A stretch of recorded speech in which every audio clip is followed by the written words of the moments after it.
এই জন্য যারা বলবে ঈদে মিলাদুন নবী সকল ঈদের সেরা ঈদ, আপনি বলবেন আগে বলেন নবীর ঈদ সেরা না আপনারটা সেরা? তো তখন সে বলবে নবীর ঈদ সেরা, বলবেন নবীর ঈদের মধ্যে ঈদে মিলাদুন নবী নাই, তাই আপনারটা সেরা না, নবীর ঈদ সেরা। এজন্য মনে রাখবেন ৮ অথবা ৯, বলেন ৮ অথবা ৯, এই ২ তারিখে আল্লাহ রসুলের জন্ম, এই কথাটি বিশুদ্ধ তবে প্রসিদ্ধ নয়। ৮ অথবা ৯ রবিউল আউয়াল রাসূলুল্লাহ সাল্লাল্লাহু আলাইহি সাল্লামের জন্ম, এই কথাটি বিশুদ্ধ তবে কি নয়, বিশুদ্ধ নয়। এবার আমার সাথে বলেন ১২ই রবিউল আউয়াল নবীজির জন্ম, এই কথাটি প্রসিদ্ধ হলেও বিশুদ্ধ নয়। তাহলে ৮, ৯ বিশুদ্ধ হলেও প্রসিদ্ধ নয়, আর ১২ তারিখ প্রসিদ্ধ হলেও বিশুদ্ধ নয়। কোরআনের ৬৬৬৬টি আয়াত প্রসিদ্ধ হলেও বিশুদ্ধ নয়, ৬২৩৬টি আয়াত বিশুদ্ধ হলেও প্রসিদ্ধ নয়। না না, বুঝা ঠিক বলছেন। মিলাদ, মিলাদ অর্থ কি সবাই বলেন? তাহলে আমার ঘরে মিলাদ আছে মানে আমার ঘরে জন্ম আছে। আপনি যে বলতেছেন আমার ঘরে চলেন মিলাদ আছে মানে কেউ হবে, জন্ম নিবে। এই জন্য আগে ক্লিয়ার হতে হবে এটা মিলাদ অর্থ কি। তা আপনি কেন বলেন যে বাসায় চলেন মিলাদ আছে, মিলাদ মানে জন্ম আছে, কেউ আপনার নাতি হবে? অনেক মানুষ এই কথা নিয়ে আমাদের সাথে তর্ক করতেছে, আরে ভাই মিলাদ অর্থ তো জন্ম, তা আপনি কেন এটা অন্য কিছু বুঝবেন? আপনারা বিভিন্ন ব্যানারে লেখেন মিলাদ মাহফিল মানে জন্ম, কারো জন্ম মাহফিল হবে এখানে? লেখে মিলাদ মাহফিল মানে জন্ম মাহফিল।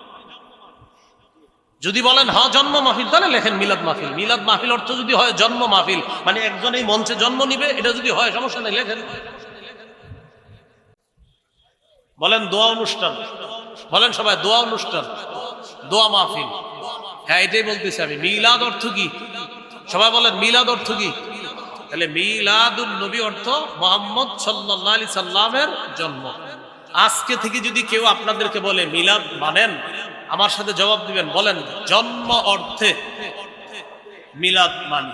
রবিউল আউয়াল মাসকে কেন্দ্র করে খুব মনোযোগ সহকারে শোনেন। ১ নাম্বার, ঈদ কি জিনিস। ২ নম্বর, ইসলামে ঈদ বলতে কি বুঝায়। ৩ নম্বর, মিলাদুন নবী মানি কি। ৪ নম্বর, নবীজির জন্ম বার কবে। ৫ নম্বর, নবীজির জন্ম তারিখ কবে। ৬ নম্বর, ঈদে মিলাদুন নবীর ইতিহাস দুনিয়াতে শুরু হইল কিভাবে। ৭ নম্বর, নবী তার জন্মদিনে কোনো আমল করেছেন কিনা। ৮ নম্বর, জন্মদিনকে কেন্দ্র করে কোনো বেদাত রুসুম ইত্যাদি হারাম। ৯ নম্বর, কেউ যদি বলে নবী তো নিষেধ করে না এই রেলি জশ্নে জুলুস বাইর করতে, আপনারা নিষেধ করেন কেন, এটার কি জবাব। ১০ নম্বর, কেউ যদি বলে বেদাত মানে যদি হয় নতুন আবিষ্কার, ফ্যান লাইট এগুলোও তো নতুন আবিষ্কার, তাহলে এটিরই বেদাত কর না কেন, এটার কি জবাব। ১১ নাম্বার, সর্বশেষ আপনাকে বলবে আমার আব্বাও তো গত ২০ বছর করছে, আমার জানা মতে আপনার দাদাও করছে গত ৪০ বছর, এটার কি জবাব। ১২ নাম্বার, বেদাতের মোকাবেলায় সুন্নাহের ব্যাপক প্রচার প্রসারণা চালানোর ১ নাম্বার দায়িত্ব হলো যুব সমাজের। কাদের? সুন্নাহের ব্যাপক প্রচারের ১ নাম্বার দায়িত্ব কাদের? বলতে পারেন হুজুরদের। হুজুর তো বলতেছি খতিব মসজিদের মধ্যে, আপনারা যদি এবার হুজুরের ওই মসজিদের কথাটা নিয়ে খালি সমাজে সমাজে প্রচার করে দেন তাহলে তো হয়ে গেল। ১ নম্বর, ঈদ মানে কি মন দিয়ে শোনেন। ঈদ আনন্দ, খুশি, উৎসব প্রকাশ করা। ২ নম্বর, ইসলামে ঈদ বলতে কি বুঝায়, এটা আমাদের জানা দরকার। এই ব্যাপারে ৩টি হাদিস বলি, মন দিয়ে শোনেন। আবু দাউদের ১১৩৪ নম্বর হাদিস, আনাস ইবনে মালিক রাদিয়াল্লাহু তাআলা আনহুর বর্ণনা, তিনি বলেন কদিমা রাসূলুল্লাহ সাল্লাল্লাহু আলাইহি ওয়াসাল্লাম আল মাদিনা ওয়া লাহুম ইয়াওমান ইয়ালআবুনা ফীহিমা। রাসূলুল্লাহ সাল্লাল্লাহু আলাইহি সাল্লাম মদিনায় আগমন করলেন। মদিনাবাসী তখন ২ দিন, এমন ২ দিন ছিল যেই ২ দিনে তারা খেলাধুলা করত। فقال رسول الله صلى الله عليه وسلم ما هذان اليومان। নবী তাদেরকে জিজ্ঞাসা করলেন, আচ্ছা এই ২ দিন যে তোমরা খেলাধুলা করো এটা কি, কেন খেলাধুলা করো? তারা জবাব দিল, কুন্না নালআবু ফীহিমা ফিল জাহিলিয়া। আমরা মূর্খতার যুগে এই ২ দিনে খেলাধুলা করতাম, তাই এখনো খেলাধুলা করি। فقال رسول الله صلى الله عليه وسلم إن الله قد أبدلكم بهما خيرا منهما يوم الأضحى ويوم الفطر রাসূলুল্লাহ সাল্লাল্লাহু আলাইহি সাল্লাম বললেন, অতীতের যে দুই দিনে খেলতা এটা ভুলে যাও, আল্লাহ তাআলা তোমাদেরকে ওই দুই দিনের পরিবর্তে ঈদুল ফিতর এবং ঈদুল আজহা নামে অতি উত্তম দুটি ঈদের দিন আল্লাহ তোমাদেরকে দান করেছেন। তাহলে ইসলামে মুসলমানদের ঈদ কয়টা? আবার বলেন, মুসলমানদের ঈদ কয়টা? দুইটা। এখন আমি আপনাদের কাছে একটু জানতে চাই, নবীজি সাল্লাল্লাহু আলাইহি সাল্লাম যেই ঈদ পালন করেছেন ওই ঈদটা সেরা নাকি আমরা যে ঈদ পালন করব সেটা সেরা? নিঃসন্দেহে নবীজিটা সেরা, নবীজির সাথে যারা পড়ছে ওইটা সেরা। এখন অনেক জায়গায় দেখবেন দেয়ালে লেখা, অথবা অনেক মানুষ আপনাদেরকে বলবে সকল ঈদের ঈদ ঈদে মিলাদুন নবী, সকল ঈদের সেরা ঈদ ঈদে মিলাদুন নবী। আমি শ্রদ্ধার সাথে তাদের এই কথা গ্রহণ করে বলি, আপনি যে বললেন সকল ঈদের সেরা ঈদ ঈদে মিলাদুন নবী, আপনার এই কথাটা শ্রদ্ধার সাথে গ্রহণ করে আমি বলি, আপনি যেই ঈদ পালন করেন এটার যদি সকল ঈদের সেরা ঈদ হয়, আমরা বলবো আমার নবী যেটা পালন করছে সেটা হবে সকল ঈদের সেরা ঈদ। এখন কথা হলো আপনারা যেটা করেন সেটা আমার নবী করছে কিনা? জবাব হলো না। অতএব আমার নবী যেই ঈদ করছে সেটাই সেরা ঈদ, আপনাদেরটা যেটা এটা সেরা ঈদ না। কোথাও যদি দেখেন লেখা আছে ঈদে মিলাদুন নবী সকল ঈদের সেরা ঈদ, আপনি নিচে লিখবেন, প্রিয় ভাইয়া শ্রদ্ধার সাথে আমিও আপনাকে বলছি, আপনি বলছেন আপনার ঈদ সকল ঈদের সেরা ঈদ, আমি নিচে লিখে দিলাম আমার নবীর ঈদ সকল ঈদের সেরা ঈদ।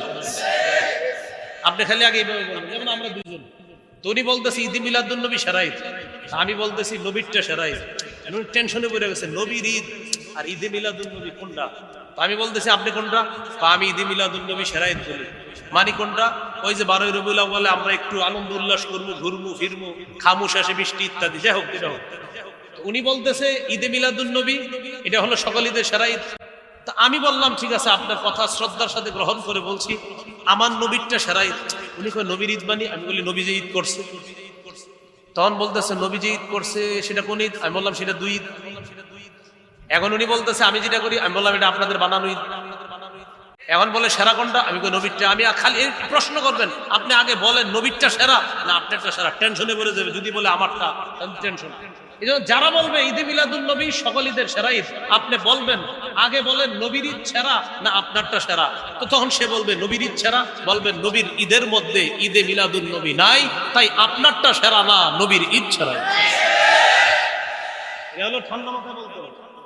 এবার বলতে হবে যে আপনার ঈদ সেরা না নবীরটা সেরা। তো তুই টেনশনে পড়ে যাবে, কারণ আশিক রাসূল হইলো এটাই বলতে হবে যে নবীর ঈদ সেরা ঈদ।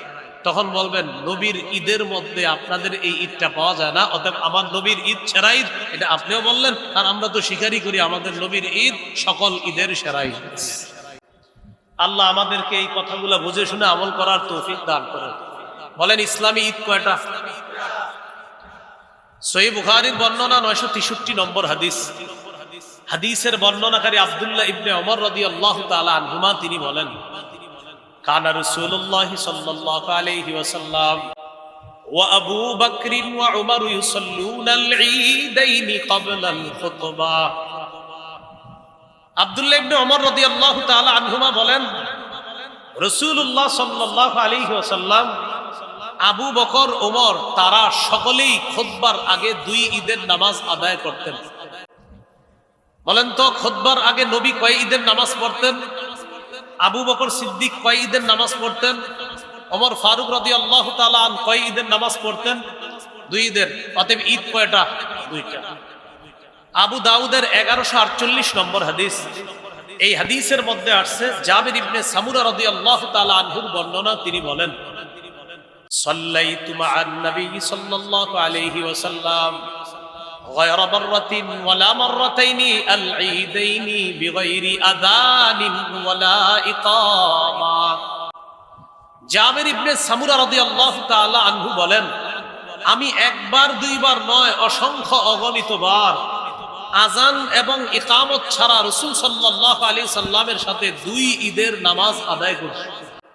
তাহলে নবীজির সাথে জাবির ইবনে সামুরা সাহাবী কয় ঈদের নামাজ পড়ছে? দুই ঈদের। অতএব ইসলামে মুসলমানদের ঈদ কয়টা? দুইটা।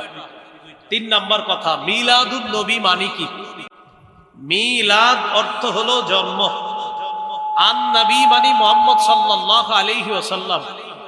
মিলাদুন নবী অর্থ হলো মুহাম্মদ সাল্লাল্লাহু আলাইহি ওয়াসাল্লামের জন্ম।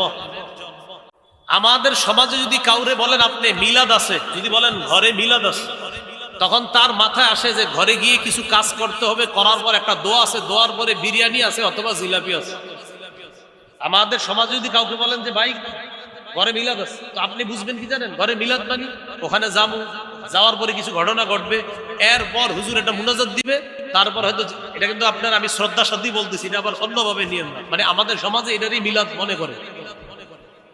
আমারে যদি কোনো সময় কেউ বলেন হুজুর ঘরে আসেন মিলাদ আছে, তো আমি বলবো মিলাদ আছে তো আমারই নিবেন কেন? যদি বলে তো কারে নিব, আমি বলবো মিলাদ মানি তো জন্ম, মানে আপনার কি ছেলে হবে না মেয়ে হবে না নাতি নাতনি হবে সেটা তো আমি জানি না। ওই ধাত্রী মা যারা আছে, জন্ম নিলে সন্তান জন্মগ্রহণ করার সময় যাদেরকে কাজে লাগে, ওই ডাক্তার বাক্তার কাউরে নিয়ে যান না। না বুঝার ঠিক বলছেন। মিলাদ, মিলাদ অর্থ কি সবাই বলেন? তাহলে আমার ঘরে মিলাদ আছে মানে আমার ঘরে জন্ম আছে। আপনি যে বলতেছেন আমার ঘরে চলেন মিলাদ আছে মানে কেউ হবে, জন্ম নিবে। এজন্য আগে ক্লিয়ার হতে হবে এটা মিলাদ অর্থ কি। তা আপনি কেন বলেন যে বাসায় চলেন মিলাদ আছে, মিলাদ মানে জন্ম আছে, কেউ আপনার নাতি হবে?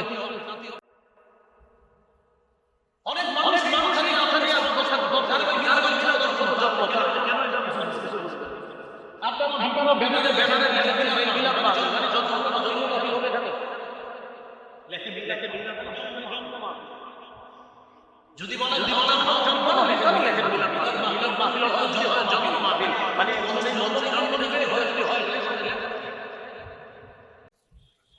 বলেন দোয়া অনুষ্ঠান, বলেন সবাই দোয়া অনুষ্ঠান, দোয়া মাহফিল। হ্যাঁ এটাই বলতেছি আমি। মিলাদ অর্থ কি সবাই বলেন? মিলাদ অর্থ কি? তাহলে মিলাদুন নবী অর্থ মুহাম্মদ সাল্লাল্লাহু আলাইহি সাল্লামের জন্ম। আজকে থেকে যদি কেউ আপনাদেরকে বলে মিলাদ মানেন, আমার সাথে জবাব দিবেন, বলেন জন্ম অর্থে মিলাদ মানি। আমার জিজ্ঞাসা করেন সবাই মিলাদ মানেন? জিজ্ঞাসা করেন জন্ম অর্থে মিলাদ মানি। এবার আপনাদেরকে আমি জিজ্ঞাসা করি মিলাদ মানেন? হ্যাঁ এই পুরাটা বলবেন। হ্যাঁ জন্ম অর্থে মিলাদ মানি। কারণ ও যদি বলেন মিলাদ মানি, তার ওর মাথায় তো এটা আসবে কিছু হবে ঘরে গিয়ে, এরপরে তারপর শেষে জিলাপি দিবে, এরকম। তাহলে মিলাদ মানেন জন্ম অর্থে মিলাদ মানে। তো মিলাদুন নবী অর্থ মুহাম্মদ সাল্লাল্লাহু আলাইহি সাল্লামের জন্ম। 4 নাম্বার কথা, নবীজির জন্ম বার কবে? মুসনাদে আহমদ 4 নাম্বার খন্ড 172 নম্বর পৃষ্ঠা। ওলিদা রাসূলুল্লাহ সাল্লাল্লাহু আলাইহি ওয়াসাল্লাম ইয়াউমাল ইসনাইন। রাসূলুল্লাহ সাল্লাল্লাহু আলাইহি সাল্লাম সোমবারে জন্মগ্রহণ করেছেন। 5 নাম্বার আলোচনা, নবীজির জন্ম তারিখ কবে? এটা সবাই একটু মন দিয়ে শোনেন। কেউ বলেন নবীজির জন্ম তারিখ 2 রবিউল আউয়াল, কেউ বলেন 8ই রবিউল আউয়াল, কেউ বলেন 9ই রবিউল আউয়াল, কেউ বলেছেন নবীর জন্ম 10ই রবিউল আউয়াল, কেউ বলেছেন 12ই রবিউল আউয়াল, কেউ বলেছেন 17ই রবিউল আউয়াল, কেউ বলেছেন রবিউল আউয়ালের 8 দিন বাকি থাকতে নবীর জন্ম, কেউ আবার বলেছেন রমজানের 12ই রমজান নবীর জন্ম। একটা কথা আপনারা আমার সাথে একমত হবেন আশা করি, যে নবীজির জন্ম নিয়ে মতভেদ আছে। এই ব্যাপারে আমি আশা করি একমত হবেন। কি আছে? মতভেদ আছে। আল্লামা মুহাম্মদ ইবনে কাসির রাহমাতুল্লাহি আলাইহি আল বিদায়া ওয়ান নিহায়ার মধ্যে তিনি সবগুলো তারিখকে উনি দুর্বল প্রমাণিত করে গুরুত্ব দিয়ে তিনি 3টা তারিখ আলোচনা করেছেন। কয়টা? 2 রবিউল আউয়াল, 8ই রবিউল আউয়াল, 12ই রবিউল আউয়াল।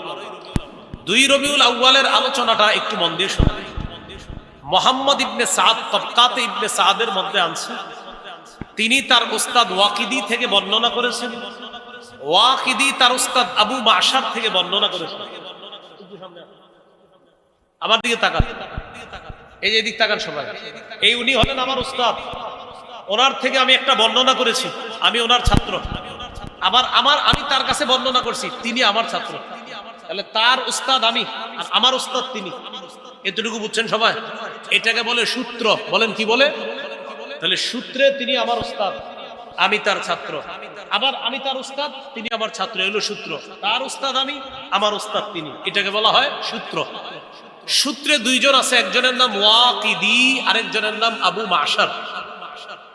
বুখারী শরীফের ব্যাখ্যা গ্রন্থের লেখক ইবনুল হাজার আসকালানী রাহমাতুল্লাহি আলাইহি তার কিতাব তাকরিবুত তাহযীবের মধ্যে তিনি আনছেন এই ওয়াকিদি, যিনি বর্ণনাকারী ওয়াকিদি, তার ব্যাপারে আনছে মাতরুকুন মাআসিআতি ইলমিহি, যে ওয়াকিদি তার অনেক এলেম আছে, এলেম থাকার পরেও তার বর্ণনা পরিত্যাজ্য, তার বর্ণনা গ্রহণ করা যায় না।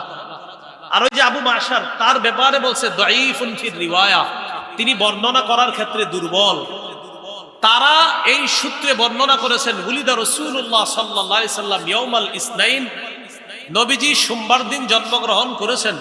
লিলাইলাতাইনে খালাতা মিন শাহরি রবিউল আউয়াল, রবিউল আউয়াল মাসের 2 তারিখে। এটা তাদের সূত্রে, কার? ওয়াকিদি এবং আবু মাশার।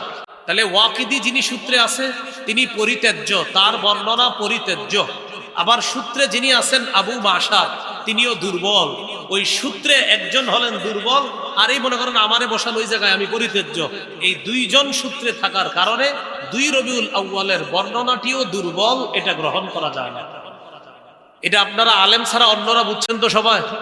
সূত্রে 2জন ব্যক্তি আছে যাদের উপরে কথা থাকার কারণে তাদের সূত্রে 2 রবিউল আউয়ালের বর্ণনাটি গ্রহণ করা যায় না, তাই 2 রবিউল আউয়াল বাদ রয়ে গেল। 8ই রবিউল আউয়াল এবং 12ই রবিউল আউয়াল। আমার সাথে একটা কথা সবাই বলেন, তাহলে মনে থাকবে। বলেন, হস্তি বাহিনী কাবায় যে বছর হামলা চালায়, ওই বছর রাসূলুল্লাহ সাল্লাল্লাহু আলাইহি সাল্লামের জন্ম। এ ব্যাপারে ঐতিহাসিকগণ প্রায় সকলেই একমত। তাহলে যে বছর রাসূলুল্লাহ সাল্লাল্লাহু আলাইহি সাল্লাম জন্মগ্রহণ করেছেন, ওই বছর কাবায় হস্তি বাহিনী হামলা চালায়, এই ব্যাপারে রাসূল সাল্লাল্লাহু আলাইহি সাল্লাম কি একমত? এই ব্যাপারে ঐতিহাসিকগণ একমত। এবার বলেন, কাবায় হামলা চালানোর 50 দিন পর রাসূলুল্লাহ সাল্লাল্লাহু আলাইহি সাল্লাম জন্মগ্রহণ করেছেন। বলেন তো, কাবায় হস্তি বাহিনী হামলার কয়দিন পর নবীর জন্ম? এবার হিসাবটা আমরা বের করে নিই। মুহররম মাসের 13 দিন বাকি থাকতে কাবার উপর হামলা হয়। তাহলে মুহররমের 13 দিন পেয়ে গেলাম। পরের মাস সফর মাস, সফরের 30 দিন নেন, মুহররমের 13 দিন 43 দিন। রবিউল আউয়াল মাস হলো সফর মাসের পরের মাস। রবিউল আউয়ালের 7 দিন যাওয়ার পর, এরপর সূর্য ডুবার সাথে সাথে হয়ে যায় 8ই রবিউল আউয়াল। তাহলে আগের 43 আর পরের 7, এ হলো 50 দিন। এর মানে কাবায় হামলা চালানোর 50 দিন নবীর জন্ম, মানে 8ই রবিউল আউয়াল আল্লাহ রাসূল দুনিয়াতে জন্মগ্রহণ করছেন। কাবায় হস্তি বাহিনী হামলা চালানোর 50 দিন পর নবীজির জন্ম। তো কাবায় হামলা চালানোর 50 দিন পর নবীর জন্ম হিসাব করলে বের হয় 8ই রবিউল আউয়াল। পৃথিবীর বিখ্যাত উলামায়ে কেরাম, বিশুদ্ধ উলামায়ে কেরাম, নির্ভরযোগ্য উলামায়ে কেরামের অভিমত হলো আল্লাহ রাসূলের জন্ম 8ই রবিউল আউয়াল। এই কথাটি বিশুদ্ধ। গাণিতিক হিসাবে কেউ কেউ বলেন নবীর জন্ম 9ই রবিউল আউয়াল। এজন্য মনে রাখবেন 8 অথবা 9। বলেন 8 অথবা 9, এই 2 তারিখে আল্লাহ রাসূলের জন্ম। এই কথাটি বিশুদ্ধ, তবে প্রসিদ্ধ নয়। 8 অথবা 9 রবিউল আউয়াল রাসূলুল্লাহ সাল্লাল্লাহু আলাইহি সাল্লামের জন্ম, এই কথাটি বিশুদ্ধ, তবে কি নয়? বিশুদ্ধ নয়। এবার আমার সাথে বলেন 12ই রবিউল আউয়াল নবীজির জন্ম। এই কথাটি প্রসিদ্ধ হলেও বিশুদ্ধ নয়। তাহলে 8, 9 বিশুদ্ধ হলেও প্রসিদ্ধ নয়, আর 12 তারিখ প্রসিদ্ধ হলেও বিশুদ্ধ নয়। কোরআনের 6666টি আয়াত প্রসিদ্ধ হলেও বিশুদ্ধ নয়, 6236টি আয়াত বিশুদ্ধ হলেও প্রসিদ্ধ নয়। বললাম, কোরআনের 6666টি আয়াত প্রসিদ্ধ হলেও বিশুদ্ধ নয়, 6236টি আয়াত বিশুদ্ধ হলেও প্রসিদ্ধ নয়। বিষয়টা এবার আসেন 12ই রবিউল আউয়ালের এই বর্ণনা কারা করছে? আন সাঈদ ইবনে মিনা আন আফফান ইবনে মুসলিম আন জাবির ইবনে আব্দুল্লাহ ওয়া আব্দুল্লাহ ইবনে আব্বাস রাদিয়াল্লাহু তাআলা আনহুমা ওলিদা রাসূলুল্লাহ সাল্লাল্লাহু আলাইহি ওয়াসাল্লাম ইয়াউমাল ইসনাইন আস-সানি আশারা মিন শাহরি রবিউল আউয়াল। সাঈদ ইবনে মিনা, ওই আবার আমার দিকে তাকান, সূত্র। আমি হলাম ছাত্র সাঈদ ইবনে মিনা, এই উস্তাদের নাম আফফান ইবনে মুসলিম। তাদের সূত্রে বর্ণনা আল্লাহ রাসূল সাল্লাল্লাহু আলাইহি সাল্লামের জন্ম 12ই রবিউল আউয়াল। মজার ব্যাপার হলো সূত্রে যিনি ছাত্র তার নাম কি? সাইদ। বলেন সূত্রে ছাত্রের নাম কি? উস্তাদের নাম আফফান। বলেন সূত্রে ছাত্রের নাম, উস্তাদের নাম, আবার ছাত্রের নাম, উস্তাদের নাম। কোন বর্ণনার সূত্র এটা? 12ই রবিউল আউয়াল। মজার ব্যাপার হলো সাইদ যিনি ছাত্র তিনিও নির্ভরযোগ্য বর্ণনাকারী, আবার উস্তাদ যিনি আফফান তিনিও নির্ভরযোগ্য বর্ণনাকারী। তাহলে প্রশ্ন এসে যায় 12ই রবিউল আউয়ালের সূত্রে সাইদও নির্ভরযোগ্য, উস্তাদ আফফানও নির্ভরযোগ্য হলে বর্ণনাটি কেন নির্ভরযোগ্য নয়? 12ই রবিউল আউয়ালের বর্ণনায় সাইদ যিনি ছাত্র তিনিও নির্ভরযোগ্য, আবার উস্তাদ আফফান তিনিও নির্ভরযোগ্য। তো প্রশ্ন এসে যায় নির্ভরযোগ্য মানুষগুলা সূত্রে থাকার পরেও বর্ণনাটি কেন নির্ভরযোগ্য নয়? আপনারা আমার দিকে তাকায় যদি বয়ানটা শুনেন সহজে বুঝবেন কেন নির্ভরযোগ্য না বর্ণনাটা। দেখেন ছাত্রের নাম কি? সাইদের জন্ম 130 হিজরির পরে। বলেন সাইদের জন্ম কবে? তাহলে ভাই ছাত্রের জন্ম কবে? 130 হিজরি পরে। বলেন ছাত্র সাইদ যিনি তার জন্ম কবে? উস্তাদের নাম কি? আফফানের মৃত্যু 110 হিজরিতে। আবার মন দিয়ে শুনেন, ওস্তাদ 110 হিজরিতে মারা গেছে, ছাত্র 130 হিজরির পরে জন্ম। ওলামা হযরতরা বুঝে ফেলছেন, অন্যরা মন দিয়ে আবার শুনেন। ওস্তাদ 130 হিজরিতে মারা গেছে, ছাত্রের জন্ম 130, ওস্তাদ 110 হিজরিতে মারা গেছে, তারও প্রায় 20 বছরেরও সময় পরে ছাত্রের জন্ম। কি বোঝা গেল? তারা ছাত্র উস্তাদি না। এই সূত্রকে বলা হয় বিচ্ছিন্ন সূত্র। বলেন কি বলা হয়? তাহলে উস্তাদ আর ছাত্র আসলে কি তারা উস্তাদ ছাত্র? এটাকে বলা হয় বিচ্ছিন্ন সূত্র। আরবিতে বলা হয় ইনকিতা, আর ইনকিতায়ের সূত্রকে বলা হয় মুনকাতি। আর মুনকাতি সূত্র নির্ভরযোগ্য দলিল হিসাবে গ্রহণযোগ্য নয়। তাই বর্ণনায় দুজন নির্ভরযোগ্য বর্ণনাকারী থাকলেও তাদের পরস্পরের সাক্ষাৎ না হওয়ার কারণে এই বর্ণনাটি নির্ভরযোগ্য নয়। ভাই হুজুররা ছাড়া অন্যরা যারা, বুঝছেন তো আপনারা? তাহলে উস্তাদের মৃত্যু 110 হিজরিতে আর ছাত্রের জন্ম হয়েছে 130-এর পরে। তাহলে এরা উস্তাদ ছাত্র না, মাঝখানে কোনো ঝামেলা হয়ে গেছে। এই জন্য তাদেরকে আইনা এই সূত্র বানানো হলেও এই সূত্রটি নির্ভরযোগ্য নয়, তাই এই বর্ণনা নির্ভরযোগ্য নয়। এই জন্য 12ই রবিউল আউয়ালের বর্ণনাটি এটি প্রসিদ্ধ হলেও বিশুদ্ধ নয়, যদিও অনেকে এটার ব্যাপারে মতামত দিয়েছে। এটা হলো বয়ান করলাম। এলাকায় ঝগড়া থেকে বাঁচার জন্য কি করবেন? যেমন আজকের বয়ানের পরে আগামীকাল এই বিষয়ে হয়তো দুই দলের মধ্যে ঝগড়া হইতে পারে। ঝগড়া থেকে বাঁচার জন্য যেটা করবেন এটা হলো বুদ্ধি। আমার একটু জিজ্ঞাসা করেন, বলেন নবীর জন্ম কবে? জিজ্ঞাসা করেন। এবার ঝগড়া থেকে বাঁচার জন্য উত্তর দিতেছি। দেখেন নবীজির জন্ম 8 থেকে 12ই রবিউল আউয়ালের মাঝে যে কোনো একদিন। 8 থেকে 12ই রবিউল আউয়ালের মাঝে যে কোনো একদিন শিওর। হ্যাঁ শিওর। তাহলে এখন আর কেউ আর ঝগড়া করতে পারে? বলবো কোন কবে? আপনি বলবেন 8 থেকে 12-এর মধ্যে।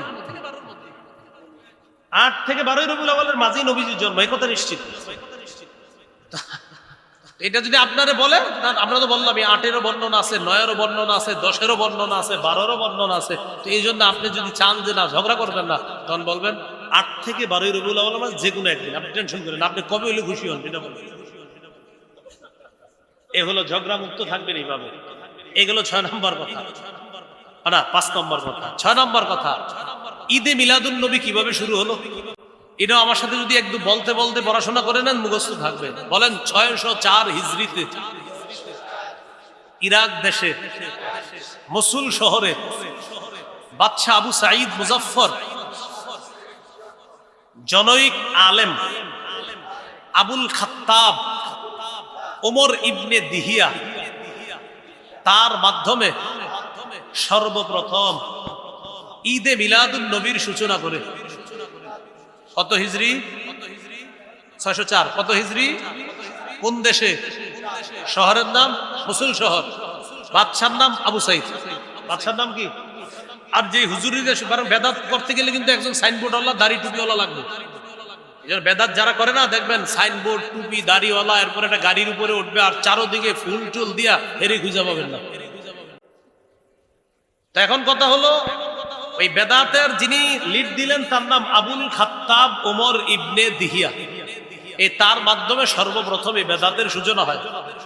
তার ব্যাপারে ইবনে হাজার আসকালানী রহমতুল্লাহি আলাইহি বলেন, কাসীরুল ওয়াকিআতি ফিল আইম্মাতি ওয়া ফিস সালাফি মিনাল উলামা। এই লোকটা পূর্ববর্তী আলেমদের ব্যাপারে কটু মন্তব্য করতেন। এই লোকটা পূর্ববর্তী আলেমদের ব্যাপারে উল্টাপাল্টা কথা বলতেন। এখন আপনারা তালাশ করে এমন অনেক লোক পাবেন যারা বেদাতীদের নেতৃত্ব দেয়, এরা দলিলে না পারলে সর্বশেষ হক্কানি আলেমদের নাম নিয়ে নিয়ে তাদেরকে গালি দেয়। এখন এই গালির সূত্র কোত্থেকে আসছে? এই এলাকার ইমাম সাহেবরা আছেন, খতিব সাহেবরা আছেন, আপনাদেরকে গালি দিলে কষ্ট নিয়েন না। তাদের গুরুজি যিনি বেদাত আবিষ্কার করছে, গুরুর মুখের ভাষা ছিল খারাপ, তাই ওই সূত্রে তাদের অনুসারীদের মুখের ভাষাও খারাপ। এটা কষ্ট নেওয়ার কিছু নেই। তার ব্যাপারে ইবনে হাজার আসকালানী লেখছেন, খবিসুল লিসান, মুখের ভাষা ছিল খুব খারাপ। শাদীদুল কিবরি, প্রচন্ড অহংকার টাইপের মানুষ ছিল। মুতাহাবিরাম, দুর্বল প্রকৃতি, অলস প্রকৃতির মানুষ ছিল, আর খালি আলেমদেরকে গালিগালাজ করত। আল্লাহ আমাদেরকে হেফাজত করে। 604 হিজরি পর্যন্ত দুনিয়াতে যেটা ছিল না সেটা আমরা করব না, সেটা করে হঠাৎ এটার নাম দেওয়া সকল ঈদের সেরা ঈদ। যদি কেউ বলে, আমরা বলবো আমাদের নবীরটা সেরা ঈদ। যদি বলে সকল ঈদের সেরা ঈদ, আমরা বলবো আমাদের নবীর ঈদ সকল ঈদের সেরা ঈদ। যদি বলে তাদেরটা সকল ঈদের সেরা ঈদ, সুন্দরভাবে এমনি বলবেন আমাদের নবীর ঈদ সকল ঈদের সেরা ঈদ। 7 নাম্বার, মিলাদুন নবী, মানে নবীজির জন্মদিনে কোনো আমল আছে কিনা। সহিহ মুসলিমের 1162 নম্বর হাদিস, সুইলা রাসূলুল্লাহ সাল্লাল্লাহু আলাইহি সাল্লাম আন সাওমি ইয়াউমিল ইসনাইন। রাসূলুল্লাহ সাল্লাল্লাহু আলাইহি সাল্লামকে সোমবার দিন রোজা রাখার ব্যাপারে জিজ্ঞাসা করা হলো। নবীজি বললেন, ইয়াউমুন বুলিতু ফিহি, সোমবার এমন একটা দিন যেই দিনে আমি জন্মগ্রহণ করেছি, তাই এই দিনে আমি রোজা রাখি। তাহলে নবীজি জন্মদিনে কি রাখতেন? সোমবার, বছরে একদিন, সেটা হলো 12ই রবিউল আউয়াল। হ্যাঁ, সোমবার কি বছরে একদিন না সপ্তাহে একদিন? তাহলে নবীজি সাল্লাল্লাহু আলাইহি সাল্লামের জন্মদিনের আমলটা কি বাৎসরিক না সাপ্তাহিক? হ্যাঁ, এখন থেকে বলবেন নবীজির জন্মদিনের আমল এটা সাপ্তাহিক, প্রতি সোমবার রোজা রাখবা, তাহলে শ্রেষ্ঠ আশিকে রাসূলের পরিচয় পেয়ে যাবে। 12ই রবিউল আউয়াল এটা শুধু নবীজির এক বছর কেন্দ্র করে না। এবার আপনারা বলেন, নবীজি তার জন্মদিনে কি খাইতেন না রোজা রাখতেন? এখন আপনারাই বলেন, এই যে বছরে একটা যেটা হয় এটা কি রোজা রাখা হয়? আমি কিন্তু বলিনি, আপনারা বলতেছেন। কি করে বলে নবীজি রাখতেন রোজা, আর আপনি কি আপনারাই বলতেছেন? আপনারাই বলেন কি হয়? তাহলে নবীজি সাল্লাল্লাহু আলাইহি সাল্লাম রাখতেন রোজা, আর আপনি সেখানে রোজা না রেখে খাইতেছেন, এটা কেবল নবীর মহব্বতের পরিচয় দিলেন। আমি আবারও বলছি, রাসূল সাল্লাল্লাহু আলাইহি সাল্লাম পূর্ণাঙ্গ শরীয়ত দুনিয়ার মধ্যে রেখে গিয়েছেন। এই শরীয়তের মধ্যে বেদাতের নামে নতুন কিছু আবিষ্কার যারা করে, যারা করতেছে, অতীতে এখনো ভবিষ্যতেও তাদের বিরুদ্ধে আমাদের অবস্থান আছে, ছিল, থাকবে ইনশাআল্লাহ। আর ওই কথাটা কিন্তু বেশি প্রচার করবেন। প্রথম যেটা বলছি, আমরা আল্লাহর ওলির বিরুদ্ধে না, আল্লাহর ওলির কবরের বিরুদ্ধে না, কবর কেন্দ্র করে বেদাত, কুফর, শিরিক আর মেলার বিরুদ্ধে আমরা। 8 নাম্বার, জন্মদিন কেন্দ্র করে বেদাত করা যাবে না। রাসূলুল্লাহ সাল্লাল্লাহু আলাইহি সাল্লাম বাড়াবাড়ি করতে নিষেধ করেছেন। ইবনে মাজার 3085 নম্বর হাদিস, নবী বলেন, ইয়াকুমুল গুলুওয়া ফিদ্দীন, দ্বীনের ব্যাপারে, ধর্মের ব্যাপারে তোমরা বাড়াবাড়ি করা থেকে বাঁচো। ফাইন্নাহু আহলাকা মান কানা ক্বাবলাকুম আল গুলুউ ফিদ্দীন, দ্বীনের ব্যাপারে বাড়াবাড়ি করার কারণে অতীতের জাতি ধ্বংস হয়ে গেছে, তোমরা এরকম করবা না। 9 নাম্বার, কেউ যদি বলে নবী তো এগুলা করতে নিষেধ করেন নাই, এক্ষেত্রে আমাদের জবাব হলো, নবী পূর্ণাঙ্গ শরীয়ত রেখে গিয়েছেন। সহিহ বুখারীর 2697 নম্বর হাদিসে নবী বলেন, মান আহদাসা ফি আমরিনা হাযা মা লাইসা ফীহি ফাহুয়া রাদ্দুন, আমাদের এই পূর্ণাঙ্গ শরীয়তের মধ্যে ইবাদতের নামে সওয়াবের আশায় কেউ যদি নতুন কিছু আবিষ্কার করে, এটা বেদাত, এটা প্রত্যাখ্যান করা হবে। 10 নম্বর কথা, কেউ যদি বলে লাইট, ফ্যান এইগুলা তো নতুন আবিষ্কার, এগুলাও তো বেদাত, এটার জবাবে আমি আপনাদেরকে বলবো, প্রিয় ভাইয়ারা, আপনারা এখানে যারা আছেন, আগামী 100 বছর 50 বছর যদি বাঁচেন, লাইট ফ্যান যদি আগামী 50 বছর নাও থাকে, আপনারা কি নামাজ ছেড়ে দিবেন? তাহলে লাইট ফ্যান থাকা না থাকার সাথে আমাদের শরীয়ত পালনের কোনো সম্পর্ক না। ফ্যান লাইট না থাকলেও আমরা ইবাদত করেছি আগে, লাইট ফ্যান থাকলেও এখনো আমরা ইবাদত করতেছি। বোঝা গেল, এই নতুন আবিষ্কারগুলা থাকলেও না থাকলেও আমরা ইবাদত করব, এটার সাথে শরীয়তের কোনো সম্পর্ক নেই। এই জন্য এটা দিয়ে সেটার দলিল দেওয়া যাবে না। 11 নাম্বার, সবচেয়ে কঠিন প্রশ্ন। আপনি যখন সর্বশেষ আপনারা বলবে, বেটা তোর আব্বাও তো 20 বছর এই বেদাত করছে, আবার আপনারা বলতে পারে তোমার দাদাও এত বছর করছে, এই ব্যাপারে আপনি বলবেন আল্লাহ আমার দাদাকে মাফ করেন, আল্লাহ আমার আব্বাকে মাফ করেন, ভুল ভুল আমার 14 দুগুণে 28 গোষ্ঠীও যদি ভুল করে থাকে, ভুল ভুল ভুল কিয়ামত পর্যন্ত ভুল। এটা জবাব দিয়ে দিবেন। সর্বশেষ কথা 12 নাম্বার, এটা আমার সাথে একটু যুব সমাজ সহ সবাই বলেন, বলেন বেদাতের পরিবর্তে আমরা ব্যাপকভাবে সুন্নাহের প্রচার করব। এত বেশি সুন্নাহের প্রচার করব, আমাদের সুন্নাহর প্রচারের ফলে বেদাতের যেন কবর হয়ে যায়।